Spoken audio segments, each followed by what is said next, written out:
Buenos días. A ver, qué alumbradita está la iglesia hoy. Sonrisas, felices, alegres. No están con preocupaciones en sus corazones. Las preocupaciones se quedan afuera. Bueno, buenos días. Hemos venido hablando en esta semana, durante el campamento, acerca de misiones. Y hoy creo que vamos a culminar el tema, pero el tema de misiones nunca termina, nunca va a terminar. ¿Por qué? Porque la Biblia, el cristianismo se trata de misiones. Y lo que quiero compartir en esta mañana es hacer un recorrido a través de toda la Biblia y ver algunos de los misioneros, comenzando con el Antiguo Testamento y después pasando al Nuevo Testamento, y ver qué es lo que estos hombres y mujeres han hecho a través de la historia. Y el cristianismo se trata básicamente de la historia de cada uno de nosotros.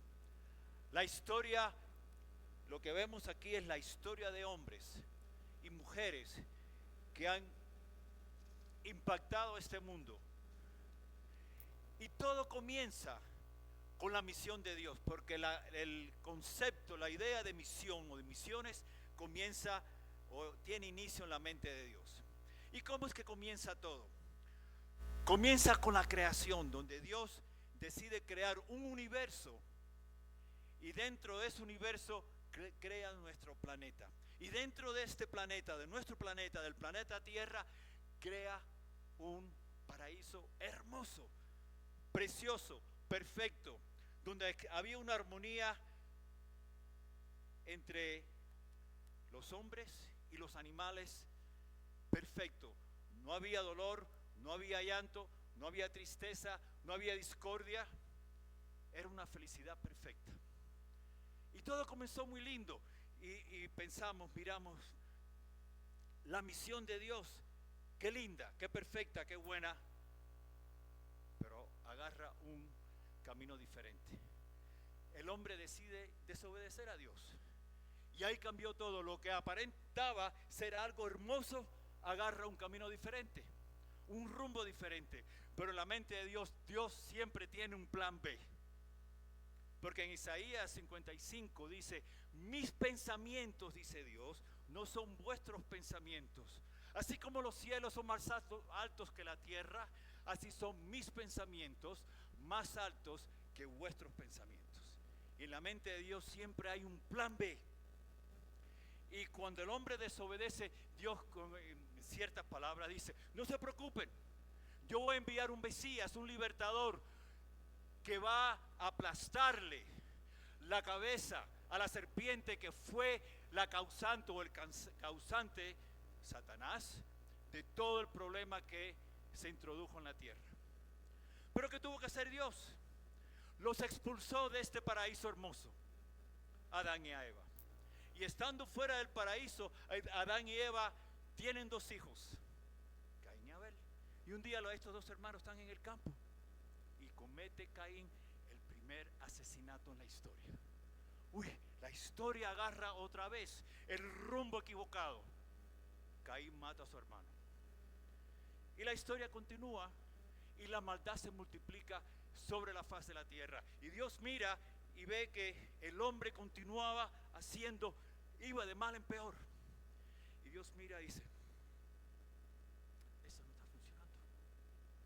Y Dios decide destruir la creación. Entonces Dios mira y ve a un hombre. Le podemos llamar al primer misionero, a Noé. Y le dice a Noé: voy a destruir la tierra y a ti y a tu familia los voy a salvar. Pero tienen ustedes, bajo tu liderazgo, construir un gran barco, un arca. Y dentro de esta arca se van a salvar. Arca. Sí, voy a mandar un diluvio. Lluvia, ¿qué cosa es lluvia? Nunca había llovido sobre la faz de la tierra. No sabían lo que era lluvia. Pero Noé desobedece como el misionero. Entonces nos dice 2 de Pedro capítulo 2 versículo 5 que Noé era un predicador de justicia. El primer misionero, el primer predicador. Muy temprano en la historia, Noé. Entonces comienza Noé y su familia a construir ese gran barco. Y las personas lo miraban y decían, ¿qué estás haciendo, Noé? Construyendo un barco. ¿Para qué? ¿Dónde está el mar? Aquí no hay mar, estamos en tierra. No, es que va a venir un diluvio. ¿Qué cosa es un diluvio? Lluvia. ¿Lluvia? No conocemos lluvia. Sí, Dios va a enviar lluvia y va a destruir la tierra. Y empezaron a burlarse de él. Ja, ja, ja, ja. ¿Cierto, Noé? Qué chistoso. Y se burlaban, y se burlaban. ¿Y saben algo? Se burlaron de Noé. Y hoy día cuando nosotros compartimos esa historia, la historia de Noé, el arca de Noé y el gran diluvio, se ríen de nosotros también. ¿Diluvio? ¿Tú crees ese cuento de Noé? Estás loco. ¿Y saben algo? Durante la Segunda Guerra Mundial, los aviones que volaban por encima de esa zona donde descansó el arca, vieron ese arca. Y hubo muchos reportes de un arca en las montañas de Ararat, donde descansó el arca. Y hay fotos. Y hace no mucho tiempo hubo una expedición y llegaron literalmente donde estaba el arca de Noé, donde está el arca de Noé, y lo encontraron. Yo tengo las fotos y tengo los videos. Encontraron el arca de Noé. Ahí están los restos de la madera que era tomada de esa zona, con las dimensiones que Dios le dio a Noé para construir el arca. Ahí está, en los montes de Ararat. Cada vez que un arqueólogo levanta una piedra,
Pero ¿qué ocurre?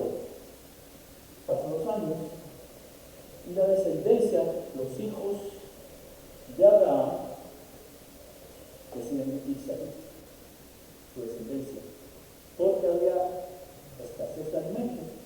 Se van a Egipto y ahí se acomodaron, estaban muy cómodos. Y Dios les había dicho, no, yo te voy a bendecir en la tierra de Canaán. No, pero estamos cómodos. Acá comemos los sacados, comemos arroz cubano, no sé qué. Pero estaban muy cómodos. ¿Qué les pasó? Saben la historia. 400 años de esclavitud. Estaban cómodos, ¿no? La comunidad se acabó. Entonces, ¿qué pasa? Los levanta a otro misionero más, a Moisés, y le dice a Moisés, Moisés, tú vas a ir a rescatar a mi pueblo. No, Señor, tú no se va. No, manda otro, no me mandes a mí. No, Moisés, ¿No quieres hablar? Tu hermano Aarón va a hablar conmigo. Y van los dos hermanos y se paran delante del faraón. Dejen a mi pueblo ir. El faraón dice, de ninguna manera. Y Dios envía de esclavos. Finalmente salen de Egipto. Y parece que la historia va a tomar un rumbo positivo. Salieron de la esclavitud después de más de 400 años. Y están en el desierto. El mar rojo se divide, pasan como por tierra seca y llegan al otro lado del mar rojo en el desierto. ¡Wow! ¡Victoria! Pero comienzan a murmurar contra Moisés. Moisés, ¿para qué nos has traído aquí a este desierto? Allá comíamos lomo saltado y acá no hay comida. Maná del cielo, lo mismo todos los días. Y empiezan a quejarse una y otra vez. Y parece que esa historia que parecía victoriosa, ha dado un rumbo diferente. Porque no quisieron entrar y conquistar la tierra. No, gigantes, no queremos entrar, queremos regresar a Egipto. Una y otra vez. Dios levanta a otro misionero más, llamado Josué. Bajo el liderazgo de Josué, no, me quedo así. ¿Me escuchan bien, no? Perfectamente, no, necesitamos más. Oh, estamos mal, ok. Esto es una pausa comercial.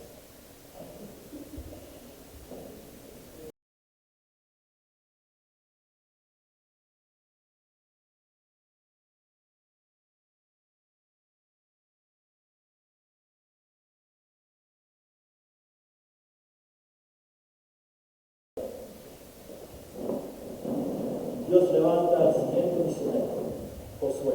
Bajo el liderazgo de Josué, conquista la tierra. ¡Uy!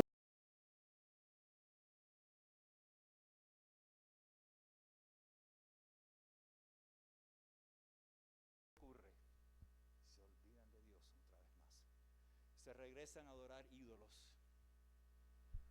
Entonces la historia agarra otro rumbo diferente. Y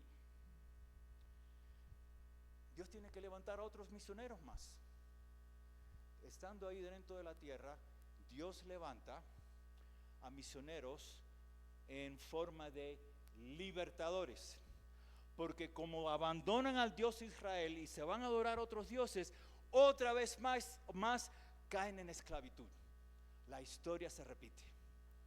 Entonces Dios levanta a uno y a otro libertador. Lo que pasaba es, se apartaban, caían en esclavitud, se daban cuenta, estamos esclavos, se arrepentían, Dios levantaba a un misionero en forma de un libertador, eran rescatados y había paz sobre la tierra. Estaban una vez más cómodos.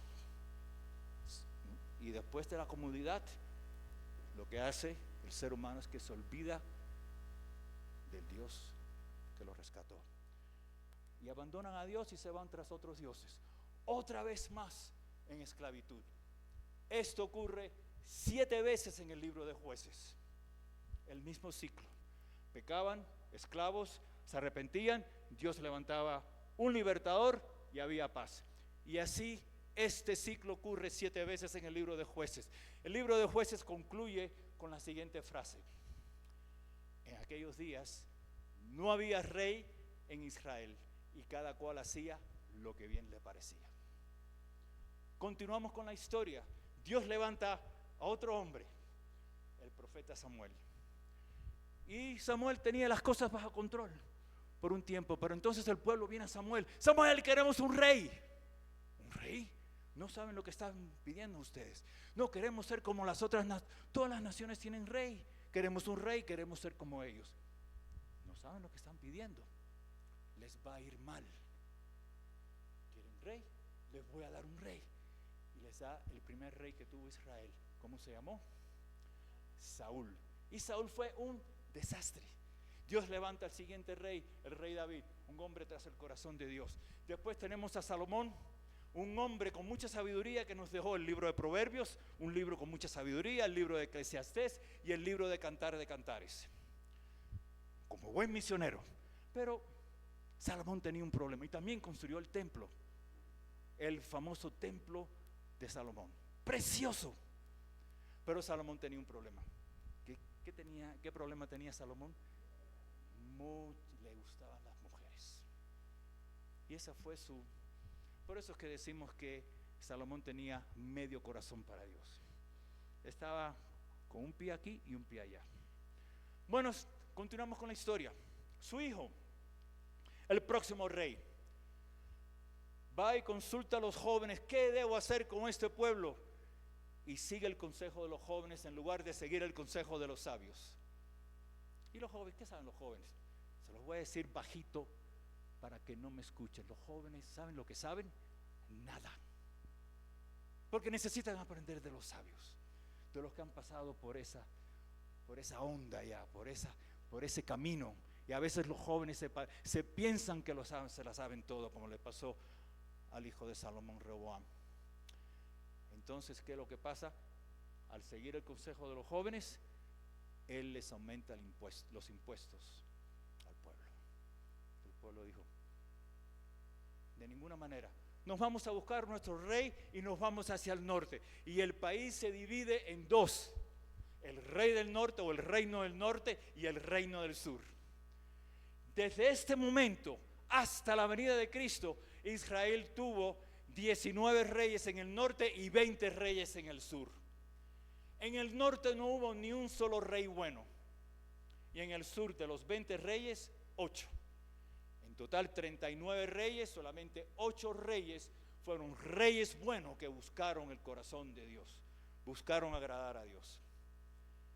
Durante ese periodo que se le llama el reino dividido, Dios tiene que enviar misioneros en forma de profetas, que le decían al pueblo: arrepiéntanse, regresen a los caminos de Dios, porque si no va a venir Asiria y los va a atacar y van a terminar siendo esclavos una vez más.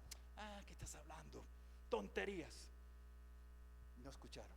Vino Asiria, los atacó y una vez más el norte, el reino del norte, termina siendo esclavos de los asirios. Dios sigue levantando misioneros en forma de profetas. Ahora en el sur, arrepiéntanse, regresen a los caminos de Dios. No hicieron caso. ¿Quién vino? Babilonia. Los atacó, destruyó la ciudad, el templo, y se los llevó cautivo el rey Nabucodonosor por 70 años. Cautivos, esclavos en Babilonia. La historia de Israel es una esclavitud, desde Egipto hasta los pueblos que los rodeaban cuando conquistaron Asiria, Babilonia, y no aprendían. ¿Saben algo? Y esa es la historia nuestra. Se dice que los que no aprenden de la historia tienen la tendencia a repetirla. Porque cuando no miramos hacia atrás y ver qué es lo que podemos aprender de la historia, terminamos repitiendo la misma historia. Y es lo que ha hecho el pueblo de Israel y lo que hacemos nosotros. No aprendemos de nuestra historia o de la historia de otros para no cometer los mismos errores. Y no aprendemos. Dios envía a los profetas, cautivos 70 años en Babilonia. Pasan los 70 años y ahora regresan. Y cuando regresan y ven la ciudad destruida, ¿qué ha pasado aquí? El templo, el precioso templo de Salomón, destruido porque lo quemaron. Las murallas de la ciudad totalmente derrumbadas, y dijeron: ok, vamos a construir, bajo el liderazgo de 3 misioneros más: Esdras, Nehemías y Zorobabel. Cada uno estaba encargado de cierto sector de la ciudad. Bajo el liderazgo de Nehemías, vamos a construir las murallas. Bajo Esdras, vamos a animar el ánimo del pueblo. Y bajo Zorobabel, el templo. Y empezaron la reconstrucción. Lo reconstruyeron todo. Cuando terminaron con el templo, miraron al templo, y aquellos ancianos ancianos que habían visto el templo original, miraron y dijeron: qué tristeza, esto no es el templo que Salomón construyó. La comparación era increíble, no lo podían creer. La ciudad nunca fue igual, el templo nunca fue igual. Pasó el tiempo y finalmente se cumple la profecía original de Génesis 3:15. la venida del Mesías. Viene el Mesías, se aparece el Mesías. ¡Wow! La promesa de Génesis 3:15, la promesa al rey David, a Abraham y después al rey David, que de sus entrañas vendría el Mesías. Llega Jesús, le dan la bienvenida. Cuando Jesús entra triunfante a Jerusalén, le pusieron palmas en el piso, hosana en las alturas, bendito el que viene en el nombre del Señor. Le dieron la gran bienvenida, bienvenida a Jesús. ¿Qué pasó momentos después o poco tiempo después? Aquellos que le dieron la bienvenida lo crucificaron. La historia que aparentemente iba a terminar bien con el reinado del Mesías, lo crucifican. Otra vez la historia toma un rumbo diferente y crucifican al Mesías. Pero Dios siempre tiene un plan B. Y el Mesías tenía que resucitar y el Mesías resucita. Y ahora Él nos envía a cada uno de nosotros las instrucciones finales antes de Cristo partir de este mundo. ¿Cuál fue? ¿Cuál fue? Que ya se acaba de leer, Pastor Jonathan acaba de leer. Mateo 28, la gran comisión.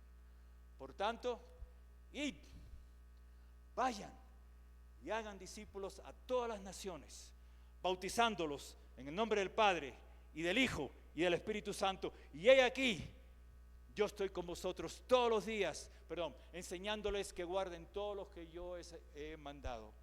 Y aquí yo estoy con ustedes todos los días hasta el fin del mundo. Y ahí entramos nosotros. Hemos sido encomendados, hemos sido comisionados.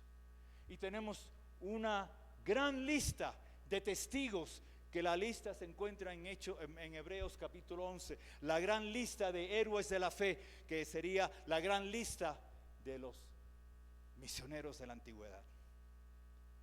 Porque esta es la historia de Dios, y Dios está escribiendo la historia a través de cada creyente, porque es la historia de Dios. Y hoy día yo quería compartir un poquito acerca de algunos de los misioneros modernos, tal vez que se han destacado más en la historia. La Biblia dice, en el Antiguo Testamento lo enfatizó Jesús y lo enfatizan las epístolas de Pablo. También el libro de Hechos, de cuidar de los pobres, de los huérfanos y de las viudas. Y los cristianos a través de la historia han tomado esto en serio y dijeron, así es, vamos a obedecer. Y cristianos a través de la historia comenzaron a cuidar de los pobres, creando instituciones para proveer para los pobres. Los cristianos comenzaron a instituir orfanatos, los primeros en la historia, cosa que no se conocía antes del cristianismo. Uno de ellos fue George Mueller, un inglés, que nos cuenta la historia que él se paseaba, caminaba por las calles de Londres y miraba a los niños huérfanos, a veces sin abrigo, descalzos en muchas ocasiones, y él los miraba en un ambiente frío. Estos niños desamparados, ¿por qué? Estos son hijos de Dios. Cristo dijo, de esto es el reino de los cielos. ¿Cómo es posible que estos niños estén desamparados y nadie cuide de ellos? Y empezó a recoger a estos niños desamparados que caminaban por las calles de Londres, y los lleva a su departamento. Y la esposa, y estos niños, no, vamos a cuidar de ellos. Ok. Y uno, y otro. Cuando vino a ver, no cabían más.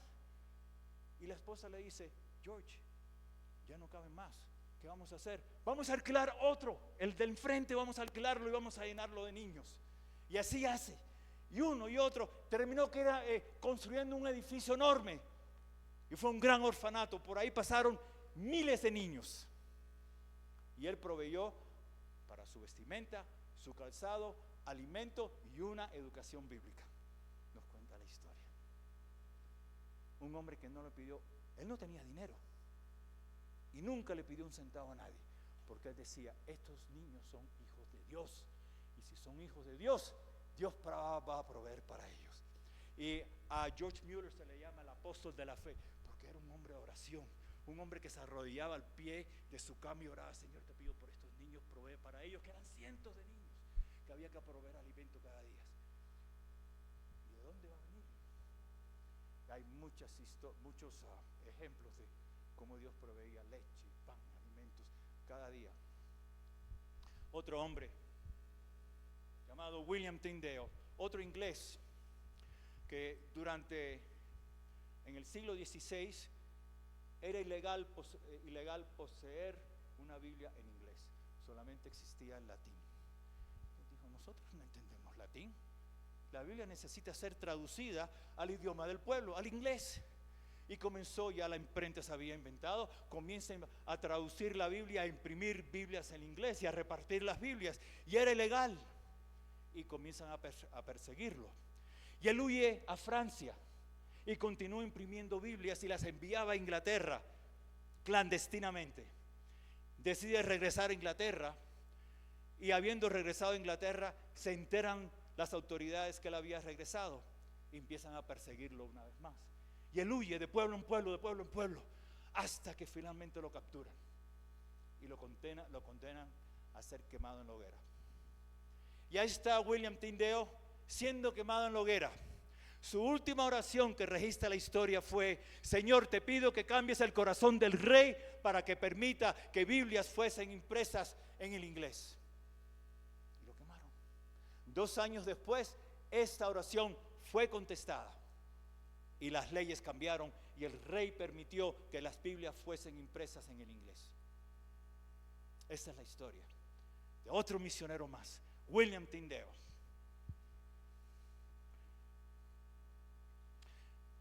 Otra linda historia, una de mis favoritas, es del hermano Andrés, en el siglo XX. Cuando en el año 1917 el comunismo toma control de Rusia y pasan leyes que el cristianismo era ilegal en Rusia, y se establece lo que la historia se conoce como la Unión Soviética. No solamente era Rusia, sino otros países más. Y era ilegal ser cristiano, era ilegal congregarse como iglesia, mas era ilegal poseer una Biblia. Entonces los cristianos se reunían clandestinamente, con las poquitas Biblias que tenían, las compartían. Y este hermano Andrés se entera de esto y dice: yo tengo que llevar Biblias a Rusia. Pero es ilegal, no podía entrar. ¿Cómo va a entrar? Tiene que entrar por la frontera. Dice: yo voy a entrar porque yo lo voy a creer a Dios. Otro misionero más que Dios levanta, el hermano Andrés. Y él agarra su carrito, que era un Volkswagen pequeñito, lo llena de Biblias.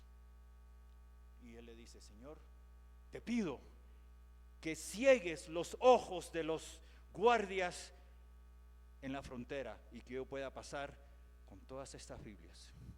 Y él va manejando solito. Llega a la frontera, nos dice la historia que él se baja, habían 2 guardias, se pone a hablar con uno, distrae a uno, el otro no sé qué pasó, y se gana la amistad de uno de ellos. El otro estaba distraído. Finalmente le dice: ¿usted tiene algo que lleva en su carro? No, pertenencias personales. Pase nomás. Y pasa él con su carro lleno de Biblias, que si lo capturan, iba preso, y confiscaban todas las Biblias. Ahora está adentro. Señor, ¿ahora dónde voy? ¿Dónde están los cristianos? Él nunca había estado en Rusia. ¿Dónde están los cristianos que se reúnen clandestinamente? Cuenta él que el Señor los dirigió y llegó a donde se reunían los cristianos clandestinamente y entrega las Biblias. Dice: esto fue el primer viaje. Lo hizo una y otra vez, llevando Biblias detrás de la cortina de hierro en la Unión Soviética. Nos cuenta la historia que él hizo esto por otros países comunistas. También llevó Biblias a Cuba todavía hay comunismo, pero cuando era peor la cosa. Y esta es la historia de algunos de los misioneros. Y otros detalles más acerca de misioneros que han tomado en serio este asunto de llevar el evangelio a otras partes del mundo. No solamente llevar el evangelio a otras partes del mundo, sino proveer para las necesidades del pueblo. Fueron los cristianos, como ya he dicho, que crearon orfanatos. Fueron los cristianos que crearon los primeros hospitales para proveer para los enfermos. Y a ellos no les importaba si eras creyente o no. Ellos proveían salud y cuidado creyente o no creyente. Orfanato, no importa si eres creyente o no, ven para acá que te cuidamos a los niños. Se han creado en Estados Unidos, hay muchísimas instituciones, se le llaman misiones de rescate. Y estas misiones de rescate proveen albergue para personas que no tienen dónde vivir, no tienen trabajo, no tienen alimentos. Y vengan, cristianos fundaron estas misiones y le dan la bienvenida a toda persona. Y ahí aprenden de Cristo, ahí se les da comida, ahí se les da ropa, ahí se les entrena y se les busca trabajo para que sean hombres y mujeres productibles de la sociedad. Misiones de rescate. Orfanatos, hospitales, la Cruz Roja que todos conocemos, fundada por cristianos para proveer en Estados Unidos, en todas partes del mundo, pero una de las misiones de la Cruz Roja es cuando una familia pierde su hogar por causa de una catástrofe, un incendio, un huracán, lo que sea, y pierde su hogar. Ahí está la Cruz Roja proveyendo albergue para esta familia que se ha quedado sin su hogar. ¿Fundada por quién? Por cristianos que tenían una visión, una misión para proveer para las necesidades del pueblo. Y la Cruz Roja hoy en día está por todas partes del mundo. ¿Quién no conoce a la Cruz Roja? Otra organización que está aquí en el Perú, una sucursal que está aquí en Cusco, World Vision, Visión Mundial, que se encarga de proveer para niños en todas partes del mundo, niños necesitados. Está Compassion International, otra organización que se encarga de proveer para niños en partes del mundo muy necesitadas. Y no vayamos muy lejos. Yo he estado, de una manera u otra, en más de 20 países. He trabajado con diferentes iglesias y organizaciones y he estado expuesto a lo que hacen muchas iglesias a través del mundo, desde Norteamérica, Centroamérica, Suramérica, Europa, las islas del Caribe. Y yo les digo algo, yo llevo ya de creyente 49 años. Y esta iglesia pequeña, hace más que muchas de las iglesias, por lo menos yo no he conocido iglesia como esta. Esta iglesia tiene el seminario, tiene la misión en Maras, entrena misioneros que salen y fundan iglesias en otras partes, tienen la estación de radio. Y esta pareja, Pastor Jonathan y Juana, hace más que la mayoría de las iglesias. Yo no he conocido una iglesia como esta en mis 49 años y mi viajar por el mundo. No hay que ir muy lejos. ¿Quieres involucrarte en misiones? Aquí hay mucho que hacer, hay mucho trabajo que hacer. Y esta iglesia envía más misioneros que ninguna otra. Yo estoy seguro que hay otras organizaciones que envían misioneros, pero de aquí salen muchos misioneros. No solamente porque organizaciones misioneras vienen personas, se unen y son enviados, pero son entrenados por otros. Aquí se entrenan y aquí salen. Lo que hace esta iglesia, miren, la iglesia donde nosotros estamos, mi esposa y yo, en Estados Unidos, más de 10,000 miembros, son una iglesia que hace muchísimo, está muy involucrado en la comunidad donde vivimos. Ellos no tienen una emisora de radio, ellos no tienen un seminario donde entrenan personas que salen a todas partes, y tienen un staff, son tan grandes, reciben tanto dinero, tienen el poder económico para tener un staff y hacer todo lo que hacen. ¿Saben lo que es staff? Personal. Le pagan a personas que hacen gran parte de la obra. Tienen muchos voluntarios, sí, pero tienen el capital para pagarle a otros que hagan la labor. Y hacen mucho, pero le pagan. Y así es fácil hacer la obra cuando te están pagando un salario. Pero cuando eres voluntario, las cosas cambian. Y la obra de Dios se hace mayormente con voluntarios, como cada uno de ustedes, que agarran la visión de Dios, porque esa es la visión de Dios, esa es la misión de Dios que la hace Dios a través de nosotros. Dios nos utiliza a cada uno de nosotros a hacer su visión, su misión, porque Él, si quiere, lo puede hacer sin la necesidad de nosotros. Pero Dios ha escogido a cada uno de nosotros para llevar a cabo su visión. Ahora, esta historia que les he contado es la historia de hombres que han tomado a Dios en serio, hombres y mujeres. O sea, un detalle que se me olvidó. Voy a retroceder un poquito, porque creo que es un detalle importante de una mujer, de una de las tantas en la Biblia. Cuando Cristo estuvo aquí en la tierra, en una de las ocasiones que él iba hacia el norte, desde Jerusalén hacia Galilea, que está en el norte, él dijo: tengo que pasar por Samaria, lugar donde los judíos, por ahí no pasaban los judíos porque no se mezclaban con los samaritanos, y se daban la vuelta grande a pie por no pasar. Si agarraban la vía corta, tenían que pasar por Samaria. Los judíos no pasaban por ahí. Cristo dijo: tengo que pasar por Samaria. Y llega a Samaria y se encuentra con una mujer que vino al pozo. Una mujer que a las 2, aproximadamente al mediodía, donde está el calor más fuerte en una zona desierta, las mujeres no salen a agarrar agua del pozo. Nadie sale a esa hora. Mi esposa, que vivió en Israel, no los puede decir. Salen o temprano en la mañana o en la tarde, cuando ya el sol está cayendo. Pero esta mujer sale a sacar agua del pozo sola. Las mujeres no van al pozo solas, van acompañadas. Esta mujer, ¿por qué va sola al pozo? Porque es una mujer que no tenía amistades, no tenía nadie, era una mujer despreciada. Y va sola a la hora del mediodía, porque como era despreciada, era la única hora del día donde ella podía ir. En la tarde iban las mujeres juntas. Llega Cristo, se encuentra con ella y le dice: dame un poco de agua del pozo. Y ella se queda sorprendida, le dice: tú eres judío, yo soy samaritana, nosotros no nos mezclamos. ¿Cómo te atreves a pedirme agua si tú eres judío y yo soy samaritana? Cristo le dice: si tú supieras quién te habla, tú le pidieras a él y él te daría agua viva. Señor, el pozo es hondo, tú no tienes cómo sacar agua del pozo. ¿De dónde tú vas a sacar esta agua viva? Y Cristo le dice: el que beba de esta agua va a tener sed otra vez, pero el que beba del agua que yo le doy, de él saldrán como ríos de agua viva. Señor, dice ella, dame de esta agua para que yo no tenga que regresar más a este pozo. Y Cristo le dice: ve y llama a tu esposo y regresa. Y ella le dice: no tengo esposo.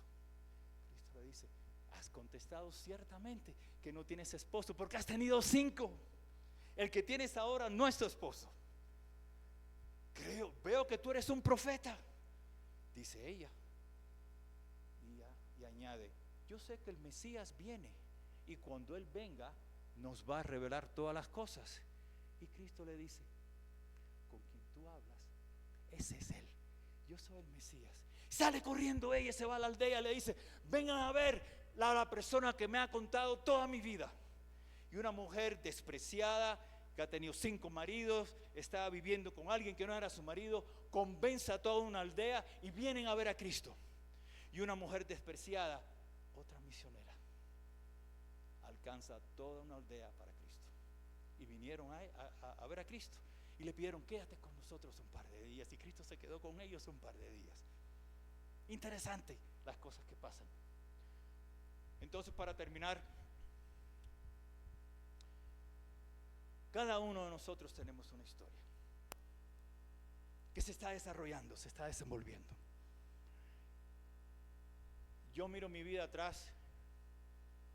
Yo conocí a Cristo cuando tenía 20 años, cuando estaba en el servicio militar. Y cuando yo conozco a Cristo, me digo: 20 años de mi vida desperdiciado. Esto va a cambiar. Mi vida tiene que cambiar. No desperdicio un día más de mi vida. Y ahí comienzo yo mi tarea como cristiano. Pero no todo fue color de rosas, porque yo pasé por un divorcio siendo creyente y mi vida se hundió, un fracaso. Pero la Biblia dice que el justo se cae 7 veces y 7 veces se vuelve a levantar. Digo, yo no voy a permitir que este fracaso en mi vida me detenga a lo que Dios, la misión que Dios tiene para mi vida. Y aquí estoy. Y yo lo que quiero, yo me pongo a analizar mi vida y ya el año que viene cumplo 70 años, ya los años pesan. Ya no es fácil, no es tan fácil venir y hacer las cosas con la energía que yo lo hacía cuando tenía 20 años menos. Mi esposa igual, ella la operaron al cerebro y seguimos viniendo y ella viene con su bastón. Pero venimos hasta que no vengamos más. Pero ahora les toca a ustedes que tomen la batuta, los que están más jóvenes. Porque la obra tiene que continuar y la historia se sigue desarrollando. Ahora, cuando nosotros al final de nuestras vidas miremos hacia atrás, ¿qué historia se va a haber desarrollado en la vida de cada uno de nosotros? Porque una historia vamos a dejar escrita. Una historia de fracaso, una historia de desperdicio o una historia que podemos decir que Cristo, el que cuenta es Cristo, que Cristo nos diga, fiel o hombre fiel, ven y entra al gozo de tu maestro. Yo quiero escuchar eso de mi Señor, que me diga, obrero fiel. En lo poco te puse y fuiste, en lo poco fuiste fiel, te voy a poner sobre lo mucho.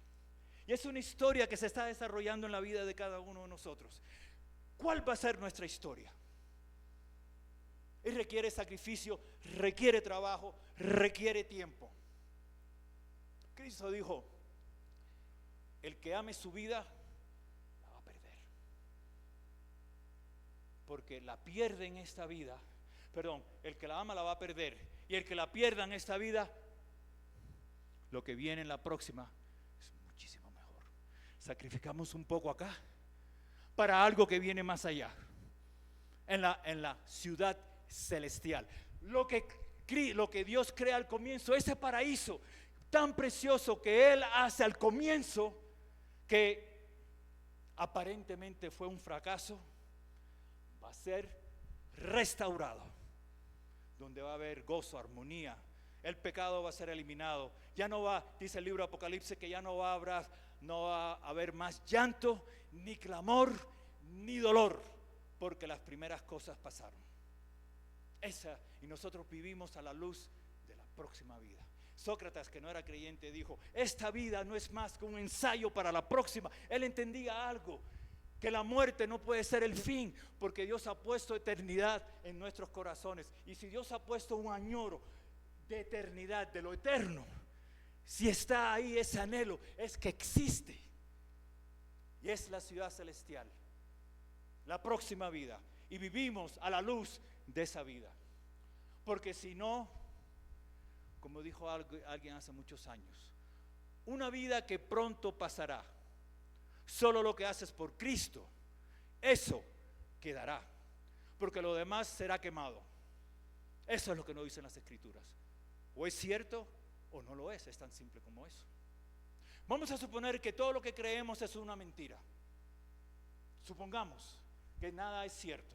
Llegamos a la muerte y ahí termina todo. ¿Qué hemos perdido? Nada, porque hemos vivido vidas rectas. Y aún cuando vivimos vidas rectas, sacrificadas en esta vida, aún en esta vida hay recompensas. Hay satisfacción de que hemos hecho lo correcto. Hemos ayudado al prójimo, hemos ayudado al pobre, al huérfano, a la viuda. Hemos compartido el evangelio con aquellos que necesitan escuchar, que no conocen de Cristo, porque es la misión que tenemos. Y hay satisfacción. ¿Qué historia vamos a dejar? Las personas que no conocen a Cristo saben para qué viven. Y lo he escuchado, si no lo he escuchado una vez, lo he escuchado 1000 veces. Yo vivo para mis hijos, para la próxima generación. ¿Y ellos para qué viven? Para sus hijos. ¿Y ellos para qué viven? Para sus hijos. ¿Para qué? Vivir para los hijos, para la próxima generación. Y todo termina en la muerte.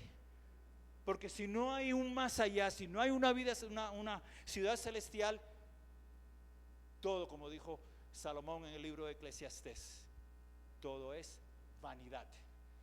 Vanidad de vanidades, dijo el predicador. Todo es vanidad. ¿Qué historia vamos a dejar? Tenemos una misión. Y cada uno tiene talentos, tiene dones. ¿Cómo vamos a emplear nuestros dones y talentos? No todos vamos a hacer lo mismo. Como ya he dicho, no tenemos que ir muy lejos.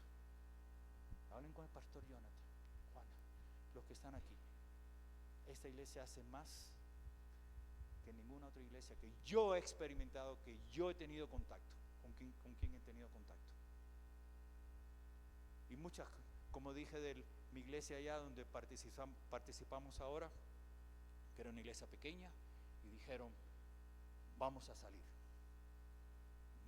estamos muy egoístas, concentrados en nosotros mismos. Hoy en día, como ya he dicho, la iglesia tiene más de 10,000 miembros, porque tuvieron visión, se arrepintieron y dijeron, tenemos una misión y vamos a llevar a cabo esa misión. Y el cristianismo es algo serio. No es jugar a la iglesia los domingos, no puede ser eso nada más. No puede ser eso nada más, tiene que ser algo más, tiene que ser mucho más. Una vida que pronto pasará. Todo lo que hagamos por Cristo, eso quedará. Amén. Pastor Jonathan.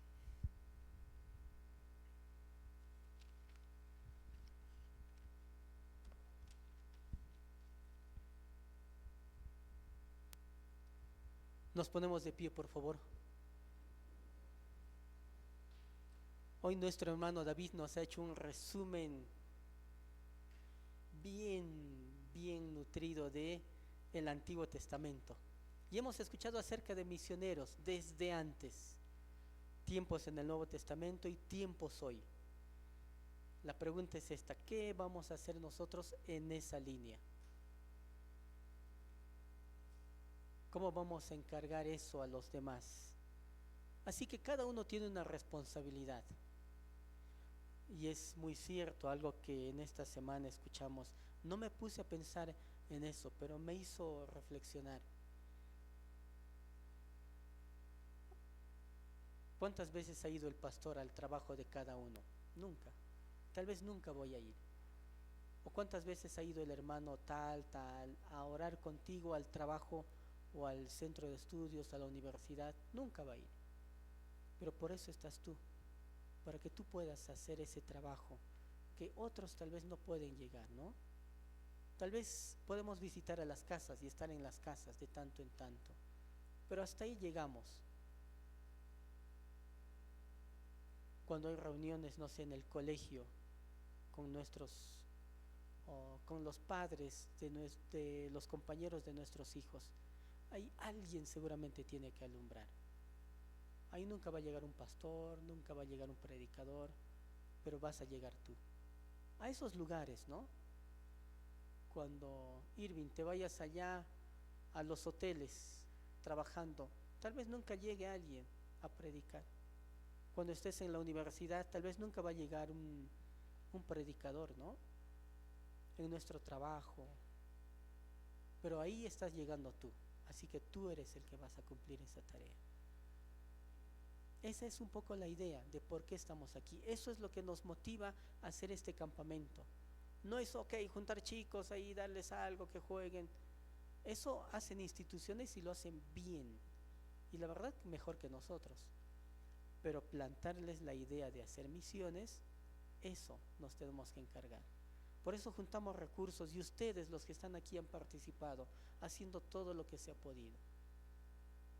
Oremos. Y no solo que ellos, que sean motivado, incentivado por nuestros padres, nuestros hermanos mayores, que continuemos esa tarea.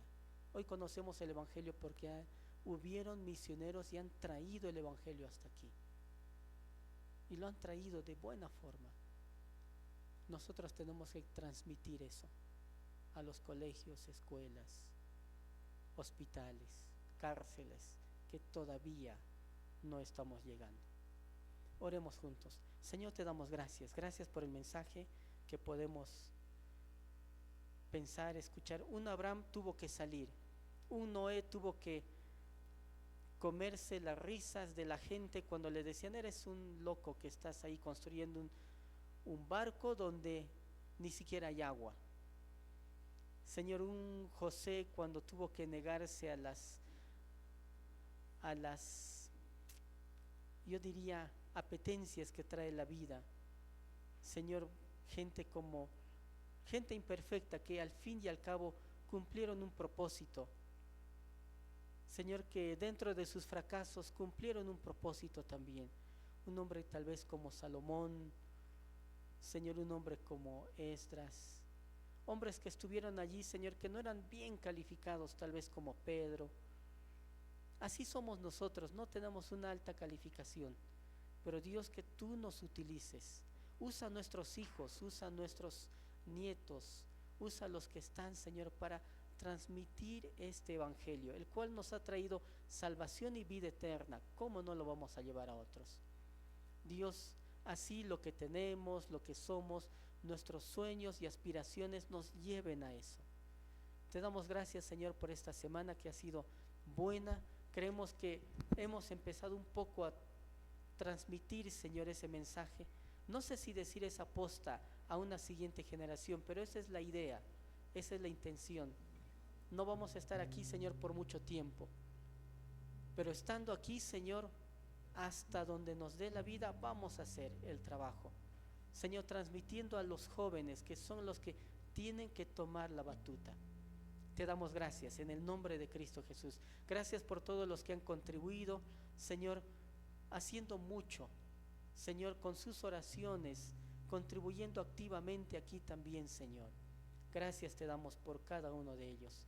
Señor, los que han estado trabajando no han podido estar, pero lo han hecho de otra forma. Señor, y todos somos participantes de este trabajo. Te agradecemos. Esto no lo han hecho 2, 3 jóvenes que han llevado adelante. No, Señor, unos desde una ubicación, otros desde otra ubicación. Pero este es un trabajo como una ofrenda a ti, Señor, que se eleva al cielo y que un día, Señor, produzca más de lo que nosotros aún imaginamos. Que vengan vidas a través de estos jóvenes, Señor, que digan: yo oí el evangelio, que cuando yo estuve ahí pasando por la plaza, ellos oraron y algo pasó en mi vida. Por eso estoy aquí en el reino de los cielos. Señor, que esto produzca más de lo que nosotros imaginamos. Tú has ofrecido y tú nos has dicho que si actuamos de la forma adecuada, esto va a producir a 100 por 1. Eso queremos, Señor Dios. Aunque sea 60 o a 30 por 1, estaremos contentos. Pero, Señor, que dé resultado en tu reino. En el nombre de Jesús te damos gracias. Amén. Amén.